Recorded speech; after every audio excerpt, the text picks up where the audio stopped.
Itu luar biasa.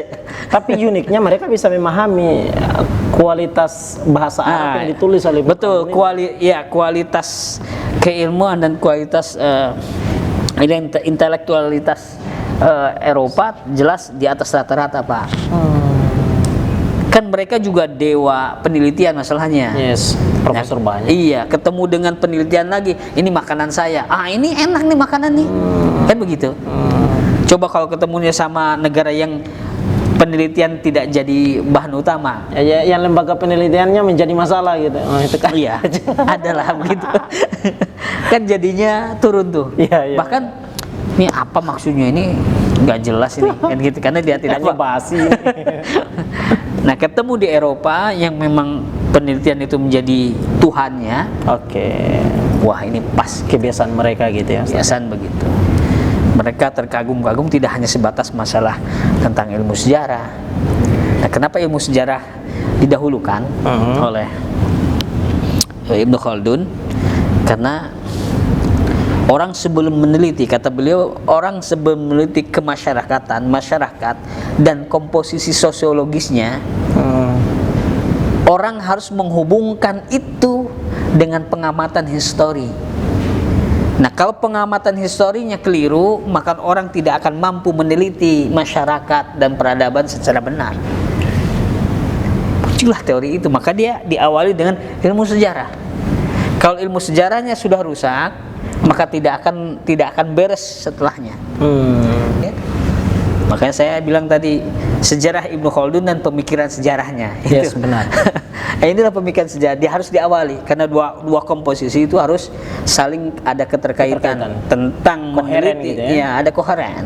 Sudah itu erat tuh, kata beliau ya. Yes. Ini jadi teori beliau. Kemasyarakatan, komposisi sosiologis harus punya erat hubungannya, dihubungkan langsung dengan urusan pengamatan histori. Sejarah bagi Ibnu Khaldun penting. Sangat penting. Sangat penting. Kata dia, ilmu sejarah adalah bagian dari ilmu yang utama. Ilmu yang utama. Ilmu utama, saya terangkan ke sini sedikit berarti ya. Siap, Ustaz. Ilmu utama dan memiliki banyak madhab. Jadi dalam sejarah itu ada madhabnya. Kalau menurut Ibnu Khaldun, banyak madhab. Dan orang yang berada pada disiplin ilmu sejarah, dia tidak hanya sebatas, ini jadi teori siklus sejarahnya Ibnu Khaldun loh.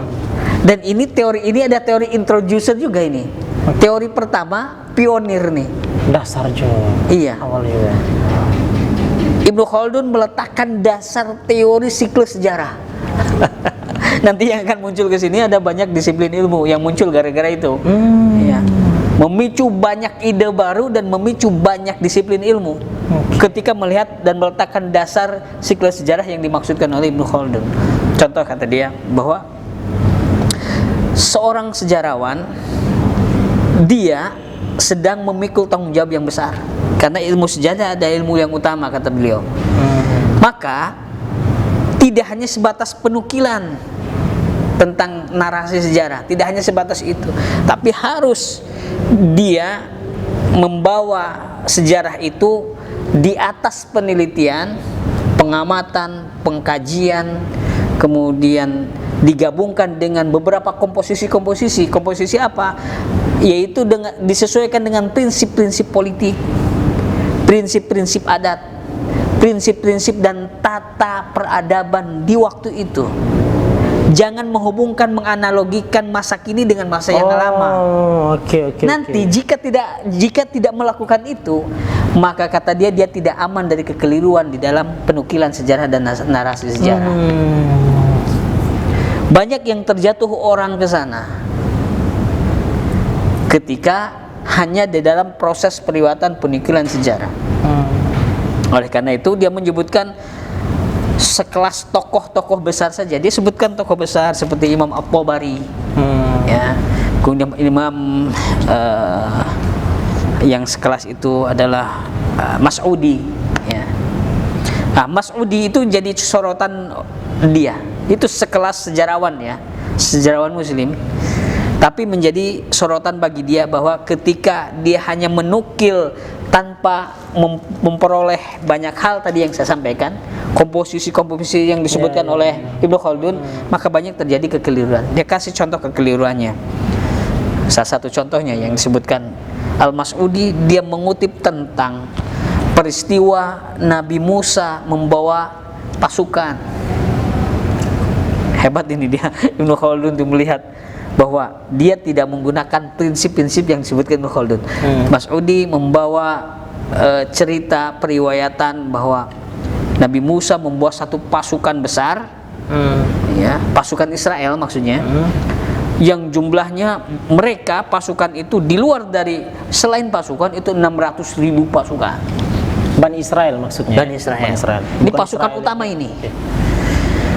Kata Ibnu Khaldun, saya belum membuat penelitian prinsip saja ini sudah tidak logis. Kemudian dia hubungkan dengan beberapa teori-teori prinsipnya dia, maka makin tidak logis lagi. Harusnya tidak bisa diambil oleh seorang sejarawan kutipan-kutipan seperti ini, pernyataan-pernyataan yang tidak jelas dan keliru. Jadi riwayatan oleh siapa tadi? Ibnu Mas'udi. Itu dibantah oleh Ibnu Khaldun. Betul. Ini salah satu contoh bahwa ketika tidak melakukan prinsip pengamatan, pengkajian, termasuk prinsip-prinsip politik, prinsip adat, prinsip tata peradaban dan sebagainya, terus menganalogikan A dengan B, itu harus begitu. Bahkan jadilah sejarawan narasi sejarah yang bagus, yang utama, karena ini ilmu utama. Kalau tidak akan jatuh kepada bahasa saya ganti dengan bahasa hoax. Jatuhlah kepada hoax, penyesatan umat. Ini kalau menurut Ibnu Khaldun ini sesat ini. Begini tuh sesat. Baru baca saja sudah sesat, belum prinsip saya masukkan saja sudah sesat. Bagaimana di zaman Nabi Musa, sekelas Bani Israel yang hanya berada dalam satu titik, dia mampu mengumpulkan 600.000 pasukan di luar dari warga selain pasukan inti. Dia menghitung, ini kata dia, kita kembalikan kepada tata peradaban waktu itu dan adat, bahwa Israel itu di zaman Nabi Musa kalau dengan perhitungan populasi sampai mendapatkan pasukan 600.000 itu hal yang tidak mungkin. Nabi Musa itu 1329 sebelum Masehi. Dengan orang sebanyak itu, satu pasukan, maka bagaimana dia bisa bertempur di wilayah sempit? Kerajaan yang besar saja di zaman itu, Romawi, Persia dan sebagainya. Dia contohkan Persia saja. Kerajaan itu menjadi representatif wilayahnya itu sebesar apa? Kalau raja itu membawa pasukan 100.000, berarti wilayahnya luar biasa di zaman itu. Besar sekali. Ini 100.000 di zaman itu. Tidak mungkin, karena Persia dan Romawi sudah menjadi imperium di zaman itu, tidak pernah punya pasukan lebih dari 100.000. Hitungan 100.000 saja itu Persia, itu ketika pas perang Qadisiyah di zaman Rasul. Di zaman Sa'ad bin Abi Waqqas itu 120.000, Pak.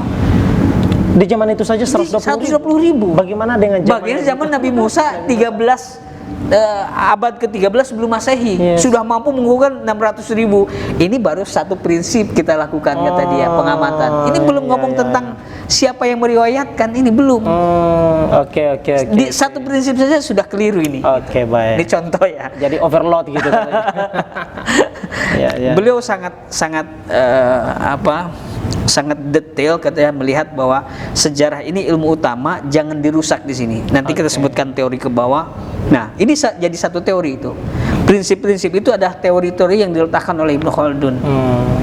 Kemudian dia memberikan catatan sahihnya, bahwa ada catatan sahih dari keterangan Bani Israiliyat bahwa pasukan yang dikumpulkan oleh Nabi Musa itu di dalam riwayat yang lain adalah sebesar pasukan utama itu 1.400, pasukan secara keseluruhan itu jumlahnya 12.000. Itu masuk akal kalau dihitung dengan prinsip-prinsip.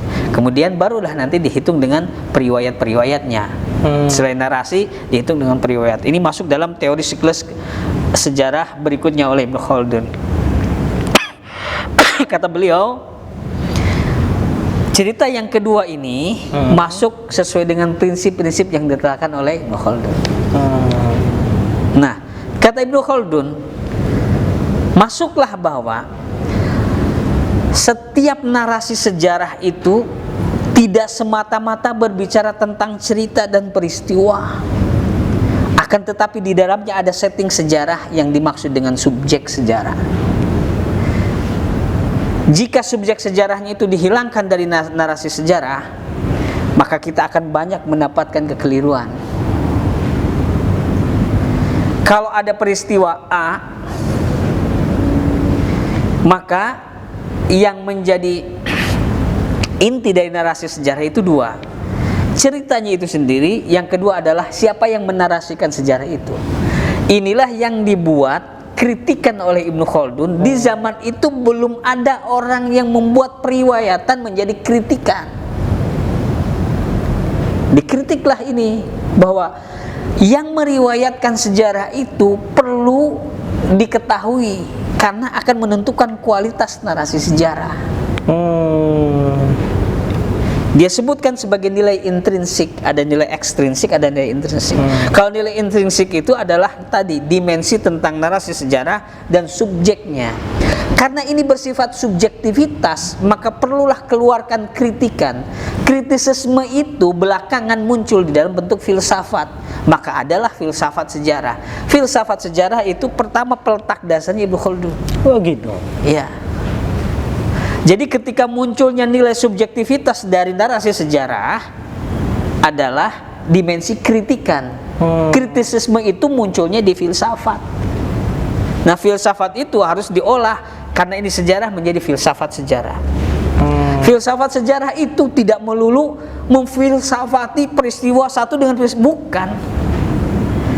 Filsafat sejarah itu adalah mengkritisi suatu narasi sejarah dalam pertanyaan mengapa dan bagaimana peristiwa itu terjadi. Mengapa peristiwa itu terjadi dan bagaimana peristiwa itu terjadi. Sebatas itu loh. Bagaimana dan mengapa ini kalau dihubungkan dengan narasi sejarah itu bisa berjilid-jilid buku, Pak. Berarti apa, siapa, di mana, kapan itu sudah selesai. Tidak mungkin kalau apa, di mana, siapa, kapan ini belum selesai sudah muncul mengapa dan bagaimana. Nah, filsafat sejarah mengkritisi bagaimana dan mengapa itu terjadi. Makanya ketika ada peristiwa pembunuhan 7 jenderal, tragedi 65, ini kan narasi sejarah, ya kan?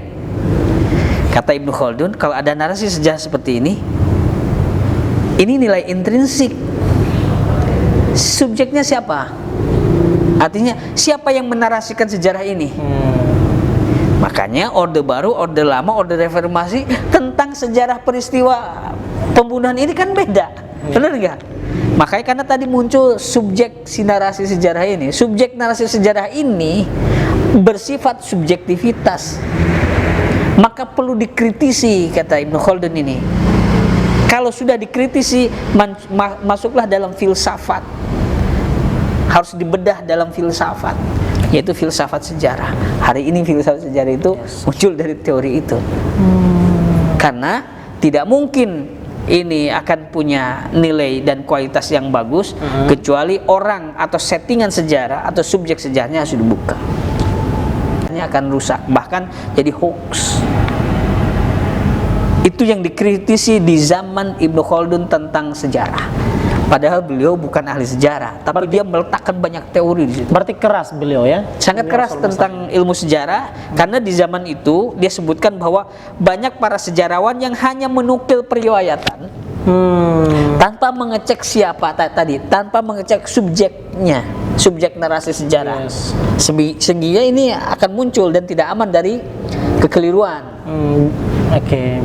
Biar orang yang membaca riwayat-riwayat itu bisa terhindar daripada hoax ya, berita-berita yang tidak benar. Iya. Jadi ketika orang menyebutkan ada kopi, nah kalau belum masuk dalam filsafat itu kopi. Berarti pertanyaan masih apa yang dimaksud kopi, siapa, dia mana, kapan. Tapi kalau dalam masuk kritik, filsafatnya sudah masuk dalam dua pertanyaan. Bagaimana, mengapa itu ada kopi di sini dan bagaimana cara membuat kopi itu? Nah, ini dalam konteksnya analisa filsafat. Bukan Itu lagi tentang unsur-unsurnya ya. bukan Lagi ya. itu udah lebih berat lagi ke sana. Nah, maka akan menghasilkan kualitas narasi sejarah yang bagus. Ini yang jadi sorotan Ibnu Khaldun. Muncullah hari ini hermeneutika, muncullah hari ini kemudian postmodernitas dalam pemikiran yang pluralitas dalam sejarah. Itu juga muncul tadi yang saya bilang, idenya, teorinya Ibnu Khaldun tentang siklus sejarah itu menghasilkan atau memicu ide-ide baru yang hari ini disiplin ilmunya banyak. Salah satunya filsafat sejarah, hermeneutika sejarah, kemudian postmodernitas. Berarti dapat dikatakan bahwa bapak filsafat sejarah itu adalah Ibnu Khaldun. Iya, filsafat sejarah betul. Gitu ya. Itu introducer dan itu diterima secara universal. Gitu. Makanya tadi kenapa orang kagum? Ini baru mukadimah loh. Kita baca mukadimah saja. Makanya kenapa orang Eropa kagum? Baru baca di bab pertama tentang ilmu sejarah saja, begini ya gitu. Harus begini gitu. Dia letakkan prinsip-prinsip itu.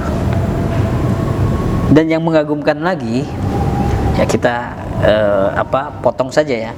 Kita rangkum saja.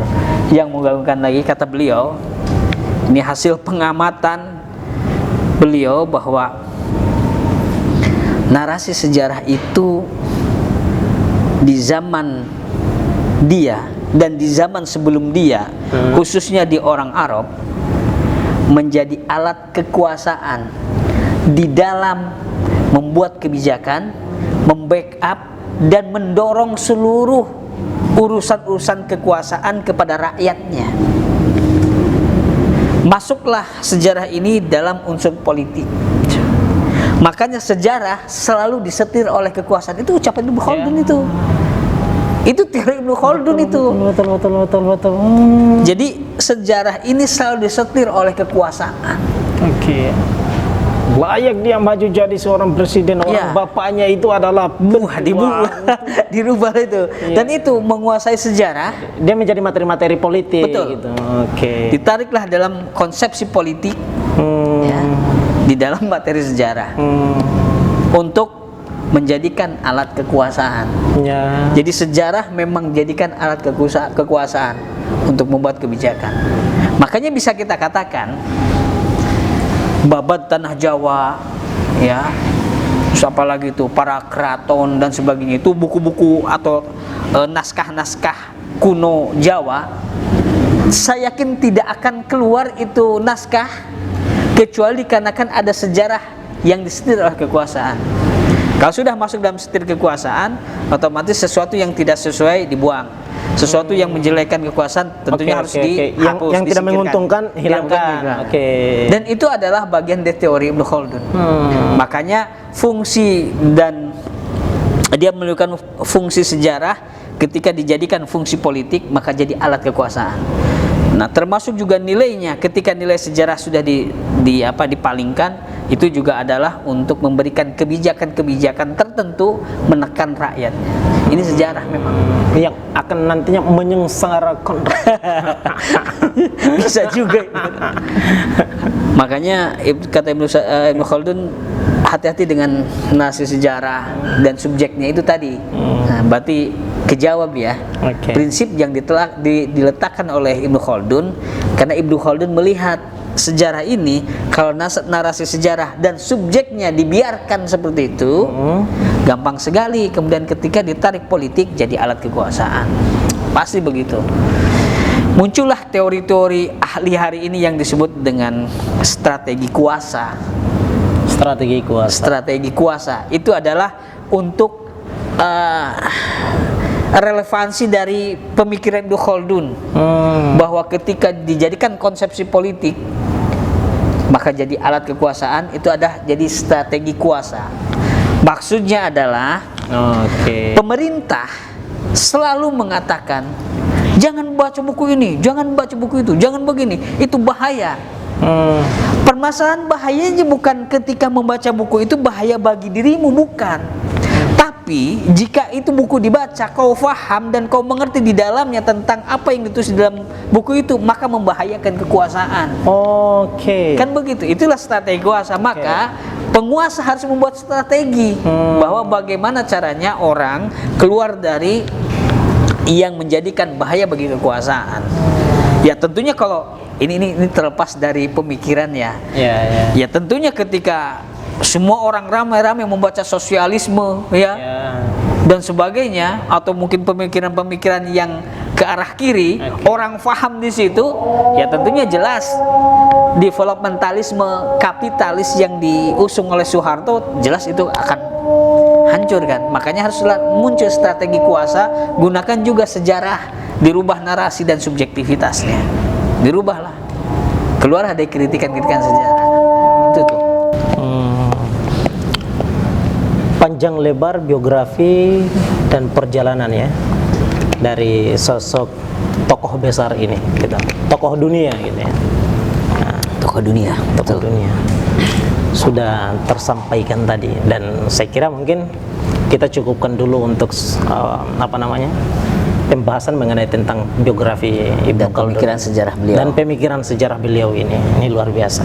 Baru sepenggal saja ini sudah banyak ya durasinya ya. Betul. Dan itu luar biasa. Bagi yang menonton video ini mungkin saja bosan melihatnya. Bagaimana ceritanya dengan membaca mukadimahnya beliau.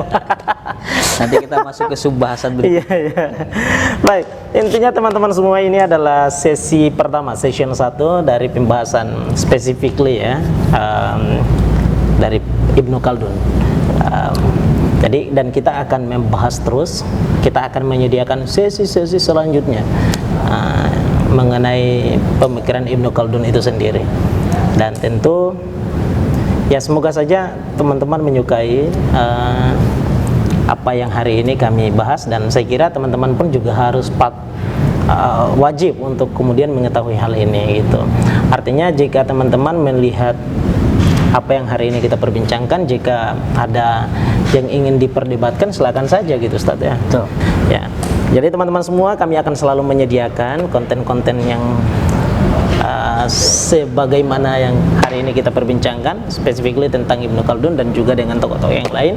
Tapi di sesi selanjutnya lah, dan kita akan fokus pada Ibnu Khaldun dulu, karena tidak dalam waktu yang cuma beberapa puluh menit ini kita tuntaskan mukadimah Ibnu Khaldun ataupun pemikiran tentang Ibnu Khaldun di dalam kitab Al-Ibar itu. Kita akan bahas per sesi, dan kita harapkan teman-teman selalu mengikuti kami dalam perbincangan ini. Baik, terima kasih teman-teman semua. Sampai di situ saja dulu. Ustadz, terima kasih banyak dan semoga sehat selalu. Kita akan lanjutkan kembali di perbincangan selanjutnya. Terima kasih banyak. Kami ucapkan assalamualaikum warahmatullahi wabarakatuh.